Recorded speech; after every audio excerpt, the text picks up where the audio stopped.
கவனிக்க ஒரு செய்தியில் நியூ இந்தியன் எக்ஸ்பிரஸில் வந்திருக்கக்கூடிய ஒரு முக்கியமான செய்தி. அது என்ன அப்படின்னா, வீட்டிலேயே பிரசவம் பார்ப்பதை தடுக்க முறையான சட்டங்கள் தேவை அப்படின்றத இந்த செய்தி வலியுறுத்தி இருக்கிறது. இதற்கு பின்னணி என்ன அப்படின்னா, திருவண்ணாமலை மாவட்டத்தைச் சேர்ந்த மனோகரன் சுகன்யா தம்பதியினர் அவங்க வீட்டிலேயே பிரசவம் பார்த்திருக்கிறார். மனோகரன் குழந்தை நல்ல விதமாக பிறந்திருக்கிறது. ஆனாலும் எங்கு சிக்கல் அப்படின்னா, இந்த வீட்டிலேயே பிரசவம் பார்த்ததை குழந்தை பெற்றவர்கள் வீட்டிலேயே குழந்தை பெற்றவர்களின் அனுபவம் அப்படின்னு ஒரு வாட்ஸ்அப் குழுவை வச்சிருக்கிறாங்க. அதில் கிட்டத்தட்ட ஒரு 1024 பேர் இருக்கிறாங்க.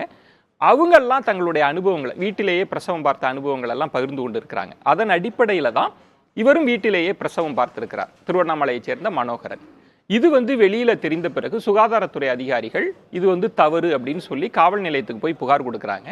ஆனால் காவல் நிலையத்தில் போலீஸ்காரர்களுக்கு என்ன ஒரு சிக்கல் அப்படின்னா, எந்த சட்டத்தின் கீழ் இவர்களை கைது செய்கிறது, நடவடிக்கை எடுக்கிறது அப்படின்னு சுகாதாரத்துறை அதிகாரிகளையே கேட்டு இருக்கிறார்கள்.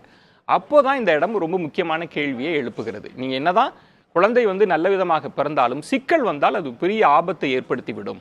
அப்போ இது தடுக்கப்பட வேண்டும். அப்போ இதற்கு ஒரு முறையான சட்டங்கள் கொண்டு வருவது அவசியம். இதைத்தான் இந்த செய்தி சுட்டி காட்டி இருக்கிறது. அதைத்தான் உங்கள் கவனத்திற்கு கொண்டு வந்தேன். அடுத்த நிகழ்ச்சியில் உங்களை சந்திக்கிறேன். அதுவரை உங்களிடமிருந்து விடைபெறுகிறேன். நன்றி, வணக்கம்.